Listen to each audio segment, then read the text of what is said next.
오늘 이 본문 말씀을 가지고 증언하려는 말씀 제목을 주님의 눈빛과 베드로의 침묵이다, 그렇게 적어봤습니다. 본문은 읽어주신 대로 여러분이 다 아시는 바와 같이 주께서 마지막 생을 마칠 때 두 종류의 재판을 받으시죠. 한 종류는 로마 식민지 지하에 있었기 때문에 빌라도를 최고 재판관으로 삼는, 소위 말하는 정치적이고 실용적인 재판의 것이다. 그것은 국가 반란자나 사회 법을 문란하게 하는 자를 엄히 재판하는 거죠. 그러나 유대민족이 하도 특별하고 골치 아픈 민족이어서 종교나 문화나 이런 것에 관해서는 너희들이 재판해라 하는 그런 재판권을 특별히 식민지 치하임에도 불구하고 다른 나라에서는 없는 특별한 그런 제도를 두었어요. 그래서 이제 빌라도에게 심판받기 전에 예수님은 소위 종교 당국의 권위자의 상징인 대제사장이 거하고 있는 공간으로 끌려가서 지금 거기서 재판을 받는 그런 모습의 처음 장면을 읽어주셨습니다.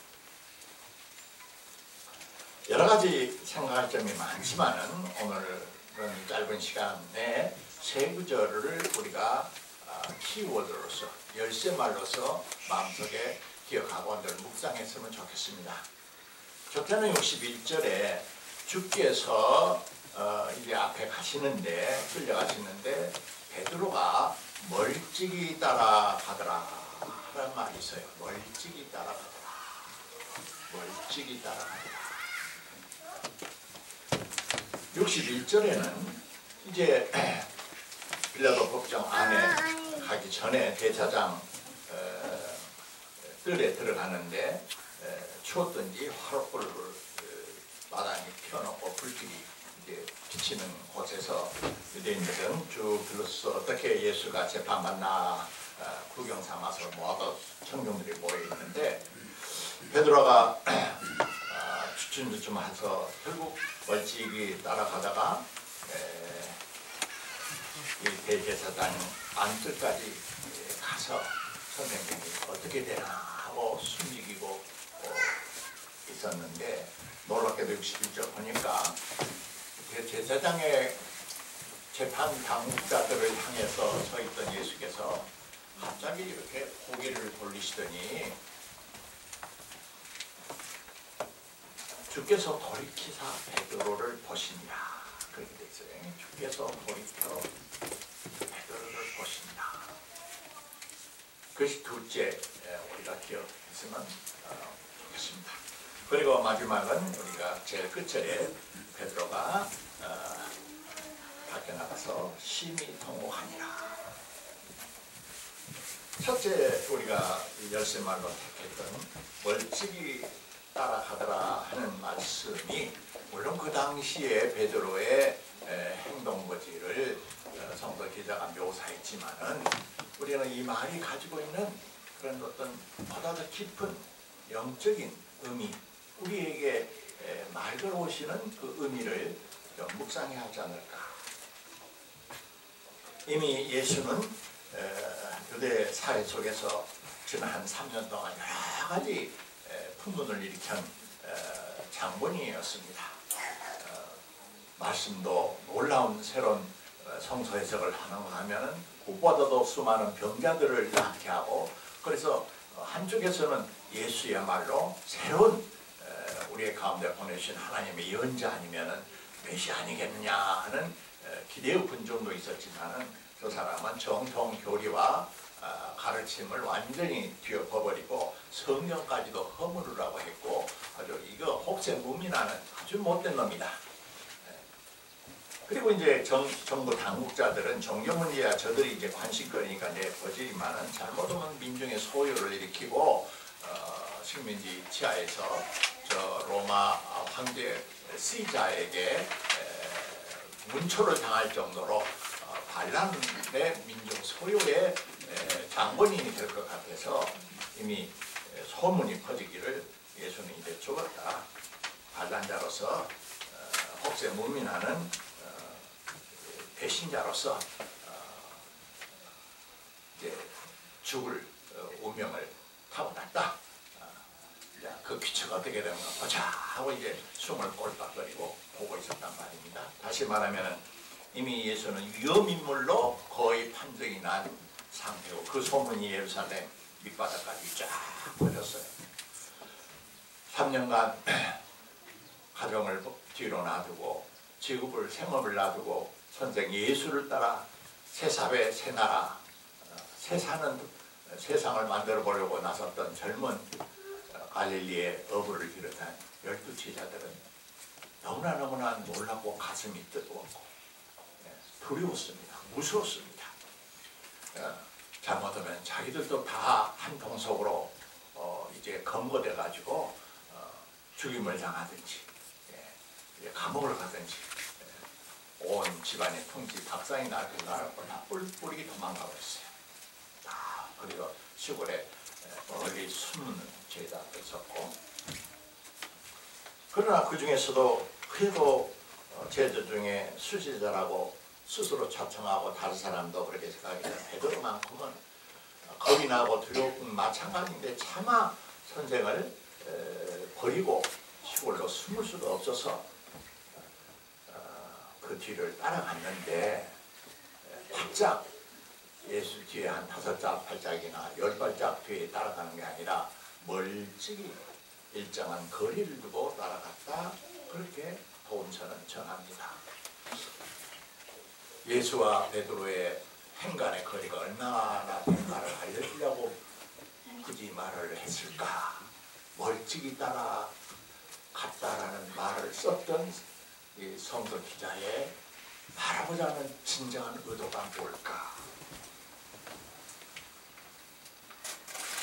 가만히 생각하면은 지금 우리는 예수 믿는 시대에 예수 믿는다고 당국자가 우리에게 벌을 주거나 감옥을 가거나 반란자라고 하지는 않지만은 여전히 그 본질에 있어서는 예수를 제대로 믿고 예수 소위 속종 예수쟁이가 진짜 예수를 따르는 그리스도인이 되려고 할 때 여러 가지 위험과 손해와 불안정과 걱정거리가 여전히 있는 일이라는 것을 우리가 부정할 수 없어요. 일일이 다 열거하지 않아도.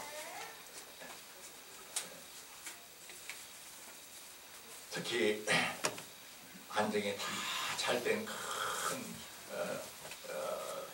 교회에 적을 두고 복받은 신앙생활을 한 교회는 한국 교회의 약 절반도 안 되고 대충 개정적으로도 아직 완성이 못 되고 뭐 사교 교회 같은 이런 교회는 뭐 이제 개척 교회라 해서 뭐 명함도 못 내고 이러니 자연히 마음에 부담이 갈 수밖에 없습니다.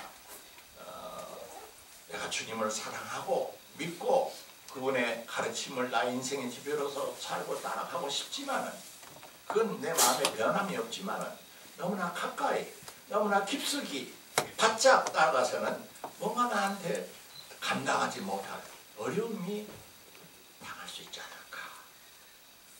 어쩔 때는 지나치게 나의 생업을 포기하고 시간을 많이 바치라고 그렇게 목사가 교회가 요청할 수 있을 것이고 개척교회라면은 성전 짓는다고 성당 짓는니까 헌금하라고 재정적인 그런 부담을 또 줄 수는 없을까? 뿐만 아니라 복음서의 말씀 그대로 제대로 살자니 너무나 세상이 각박하고 어려워서 성서 말씀 그 자체와 나 사이에 일정한 거리를 두고 따라가는 우리의 신앙 모습, 그것을 우리에게 말씀하는 거 아닌가 하고 우리가 우리 자신을 되돌아봅시다. 충분히 이해를 할 수 있는 거지만 그러나 신앙 세계란 건 참 묘해서 특히 예수교의 신앙은 예수의 생명과 내가 정말 정면 대결해서 사즉생 죽느냐 사느냐, 내가 그 앞에 무릎을 꿇고 나의 모든 가치관과 인생관과 가장 귀중하다고 하는 것을 뭐 바울처럼 배설물로까지는 안 여기더라도 2차, 3차로 두고 그분의 말씀과 그분의 생명을 귀중하게 고백하고 생각하는 그런 한 사건의 경험이 있느냐 없느냐에 달려있는 종교지 기독교를 하나의 훌륭한 문화 시민이 되기 위해서 교양의 종교인이 되기 위해서 덕스럽고 도덕적이고 윤리적인 모범적인 인간이 되기 위해서 따라가는 그런 종교는 아니옵시다. 여기에 기독교에 어려움이 있습니다. 그래서 우리도 오늘 교회 나와서 성가대도 봉사하고 뭐 아주 우리가 최선을 다하지만은 우리 자신들이 뭔가 정직하게 영적으로 내 자신을 돌아볼 때 주님과 나 사이에 거리를 두고 그 거리를 유지하려고 하는 멀찍이 따라가는 신도의 자리로구나 하고 반성하고 주님 죄송합니다. 더 바짝 주님 가까이 갈 수 있도록 이름 없는 이 사람을 불쌍히 여겨 주십시오 하는 그런 기도를 마음속에 가졌으면 좋겠습니다. 둘째, 오늘 더 말씀의 중요한 핵심은 이게 어떻게 된지 예수께서 생전 그렇지 않으실 것 같은데 갑자기 고개를 돌려 뒤를 돌아보서 누구를 두리부두름 찾는 것도 아니고 곧바로 직접적인 베드로의 눈빛과 마주쳤다는 것입니다. 베드로는 사람들 사이에 숨어서 자기 신분을 숨기고 하찮은 여자 계집종이 말해도 나는 그런 사람 알 수도 없는다고 이렇게 시침을 대고 있었지만 마음 많은 선생님이 늘 걱정이 돼서 바라보고 있는데 예수 선생이 뒤를 돌아보더니 자기를 바라보신단 말이에요. 얼마나 여러분 놀래고 당황했겠습니까? 왜 예수께서 머리를 뒤로 돌리셔서 베드로를 보셨을까? 베드로를 보시는 예수의 주님의 눈빛은 어떤 눈빛이었을까? 이놈아, 네가 나를 배신하느냐? 너가 그런 것 정도밖에 안 돼? 에이 나쁜 놈! 이렇게 속으로 원망하고 우중하시는 눈빛이었을까? 나는 그렇다고는 보지 않아요. 이미 예수는 베드로가 뒤를 안 들어봤지만은 차마 도망가지 못하고 뒤를 따라온 줄도 이미 다 알고 계셨던 것 같아요.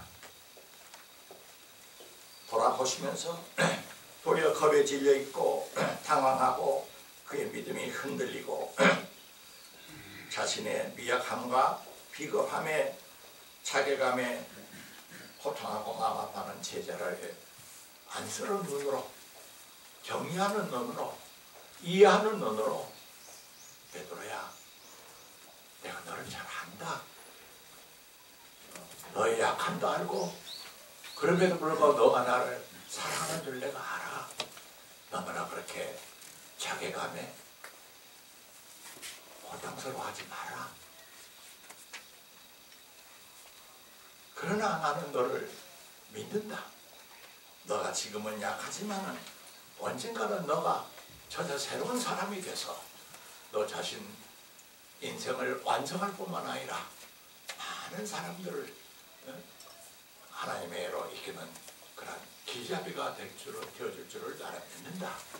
이런 그 제자에 대한 신뢰와 격려와 이해와 사랑의 눈빛이 아니었을까. 베드로가 그럴까?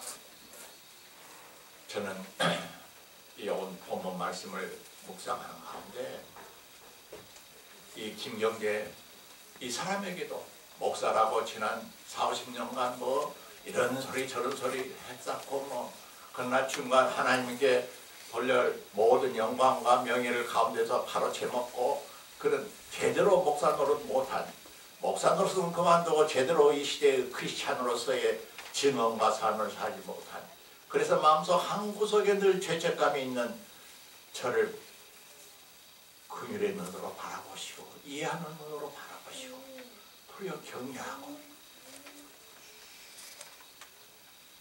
그려주시는 주님의 눈빛을 참 느꼈어요.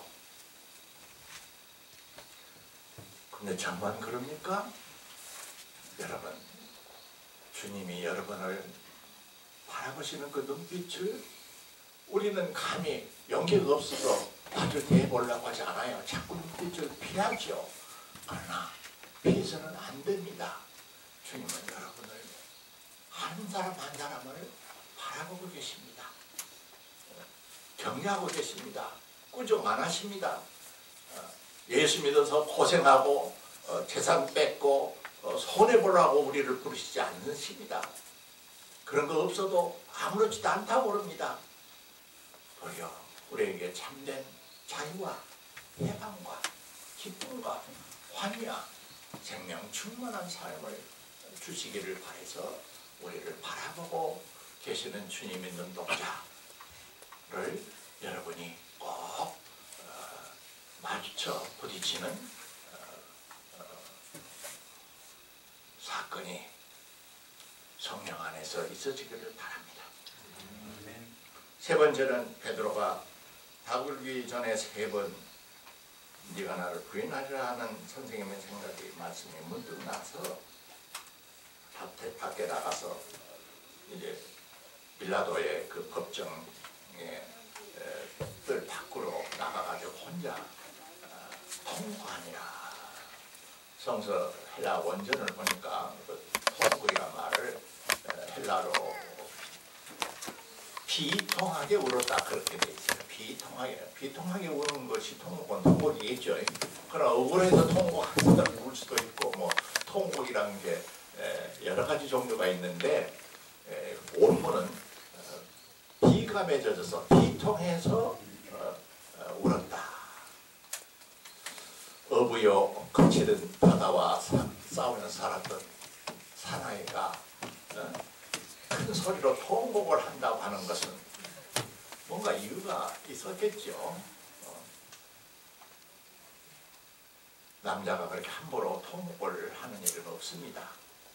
베드로의 통곡의 눈물은 어떤 성격이었을까? 역시 우리가 한번 생각을 해 보아집니다. 첫째는 내가 이렇게도 약한 비겁한 존재인가 하고 자기 자신의 비겁함과 약함에 대한 선생을 3번이나 모른다고 이렇게 겁이 질린 자기 모습이 하도 한탄스럽고 심란해서 자기 자신의 자괴감 때문에 통곡을 했을 것 같고, 둘째는 그럼에도 불구하고 눈물이 더 나는 것은 눈빛을 통해서 자기를 바라보시는 사람이라는 육감이라는 게 있지 않아요. 눈빛은 모든 것을 말을 한단 말입니다. 사랑하는 사람, 연인들과는 눈빛으로 수천만 마디 말을 다 하잖아요. 부모와 자식 간에, 자식과 부모 간에. 진정한 만남에는 말이 인간의 언어를 넘어서는 눈빛으로 말하는 말이 있는데, 베드로가 예수께서 자기를 바라보시는 그 눈빛 속에서 읽었던 들려오는 소리는 꾸중을 들어도 단단히 들어야 할 자기를 도리어 위로하고 격려하고 용기를 내라고 이렇게 위로해 주시고 격려하시는 예수님의 그 사랑, 그 무한한 사랑, 그것이 곧 하나님의 사랑이고 성서가 말하는 아가페고, 그것만이 인간을 구원하고 새롭게 하고 병든 영혼을 치유하고 지옥에 있는 사람들을 끌어낼 수 있는 유일한 힘인데, 그 예수님의 자비와 용서와 사랑과 격려의 감옥에서 그렇다, 그렇게 봐야 합니다. 단순히 자기가 그냥 비겁해서 자괴감에 빠져가지고 가슴을 쥐어뜯는 그런 통해가 아니라는 것. 그래야 베드로는 이제 그 뒤에 어떤 행적을 했는가 성서는 증언하지 않습니다. 그러나 그는 성서에 증언해 가면은 점점 새 사람이 되고 사람이 강해지고 담대해져서 예루살렘에 떠나지 않고 십자가 사건이 일어난 그 전후에 70문도와 함께 다락방에서 기도도 하고 나중에 훌륭한 사도로서의 삶을 살고 간 것을 우리가 알고 있습니다. 오늘 말씀의 증언을 마치고자 합니다. 주님의 눈빛과 베드로의 그것이 2000년 전에 그때 그 시간의 사건이 아니라 오늘 우리 삶과 신앙 속에서 일어나는 사건으로 되살려서 주님의 사랑과 격려와 이루와 꾸중 앞에 우리가 겸손히 서서 용기를 가지고 사람답게 그리스도인답게 예수 믿는 사람답게 그렇게 살아가도록 마음가짐 하는 이 시간 됐으면 좋겠습니다. 기도합시다.